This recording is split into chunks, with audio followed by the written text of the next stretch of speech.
Kahit mahigit 2 taon nang umiiral ang batas sa pagpaparehistro ng mga SIM card, nagkalat pa rin sa mga bentahan online ang mga pre-registered SIM card at may mga ganyan ding kasamang nasasabat sa mga Pogo Hub.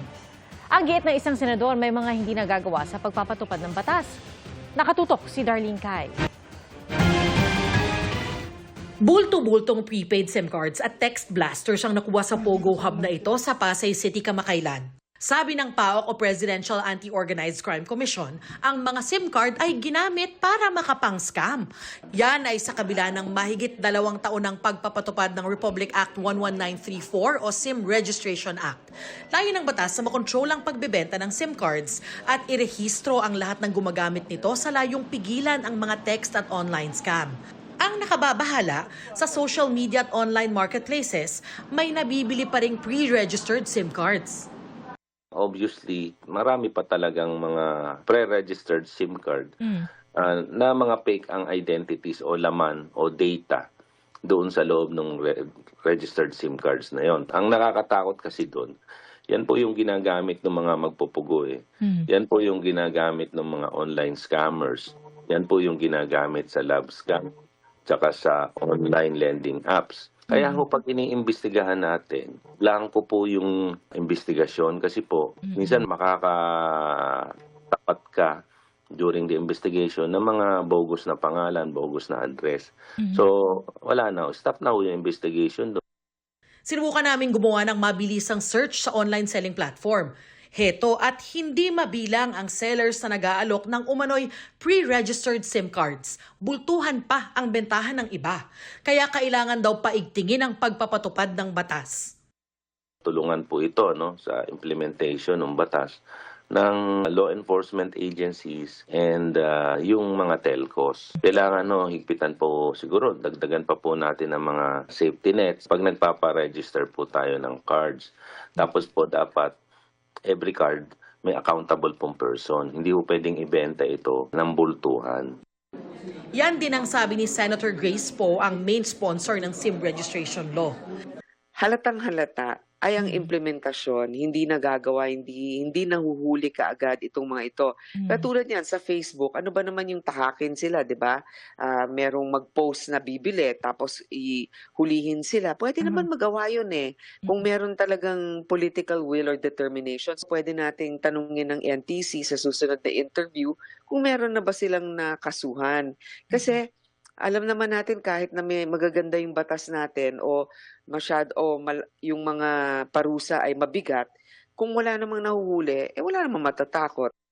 Nauna nang nangako ang NTC na tututukan nila ang mga isyu kaugnay sa mga insidente ng scamming. Bagamat aminado silang ang SIM registration ay hindi raw silver bullet o nag-iisang garantisadong solusyon para matigil ang messaging scams. Para sa GMA Integrated News, Darlene Cai, nakatutok, 24 oras. 5 araw na may paltos at butlig sa kamay, paa at iba pang bahagi ng katawan at mga singaw rin sa bibig ang 7 taong gulang na anak na babae ni Jomalyn mula Dasmariñas, Cavite. Bago yan, nagkaubot sipon at lagnat din ang kanyang anak. Nang dalhin sa doktor, nakumpirmang may hand, foot and mouth disease o HFMD ang kanyang anak. Ang mas ikinakabahala pa niya, nahawa na rin ang kanyang 4 na taong gulang na anak na lalaki. Ang bilis po makakawa. Grabe. Kaya hindi po namin sila pinapalabas. Lalo medyo dumadami siya. Ayon sa Department of Health, nakakahawa ang HFMD. Kumakalat sa pagtalsik ng laway na may virus. Maaari ring makuha ang virus kapag ang isang tao ay humawak sa kanyang mata, ilong o bibig gamit ang kamay na nahawakan ang bagay na kontaminado ng virus. Ngayong taon hanggang February 22, mahigit 7,500 na kaso ang naitala. Halos triple ang itinaas kumpara sa kaparehong araw noong 2024. 56% ng kabuuang kaso, mahigit 4,200, ay mga edad 4 pababa. Mahigit 2,000 naman ay mga batang edad 5 hanggang 9 na taong gulang. Kung bakit mga bata halos ang tinatamaan? Yung ating hawaan na yung physical contact. So, syempre, ang mga ticketing pag nagsama-sama yan sa eskwelahan, ayan na, maglalaro na sila or magkukulitan sila sa classroom, 'di ba? Or magyayakapan. Kung may HFMD, kailangan daw manatili sa loob ng bahay mula 7 hanggang 10 araw. Kung hindi maagapan, maaari raw itong magdulot ng mas malubhang komplikasyon, gaya ng meningitis at encephalitis o pamamaga ng utak.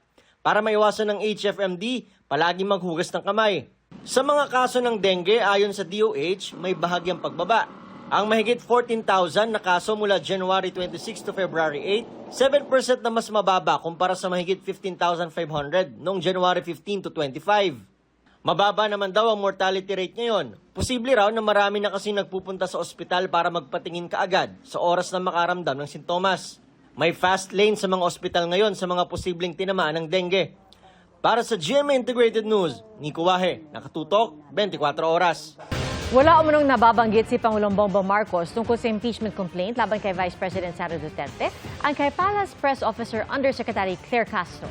Sa panayam ng Superradyo DZBB kay Castro, sinabi niyang tuwing natatanong ang Pangulo tungkol dito, sinasabi raw niyang hindi nagbabago ang kanyang posisyon sa issue. Nauna nang sinabi ni Marcos na hindi niya susuportahan ang hakbang na impeachment sa Vice Presidente dahil saan niya'y kawalan nito ng pakinabang sa mga Pilipino. Samantala, pinagpapasa naman ng unqualified courtesy resignation ng Palasyo ang mga presidential appointee ng Presidential Communications Office.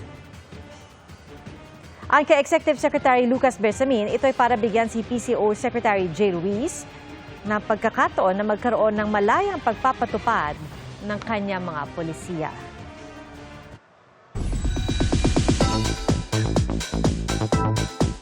From Barbie to Bianca with love, my heartfelt message si Barbie Fortesa sa birthday celebrant na si Bianca Umali.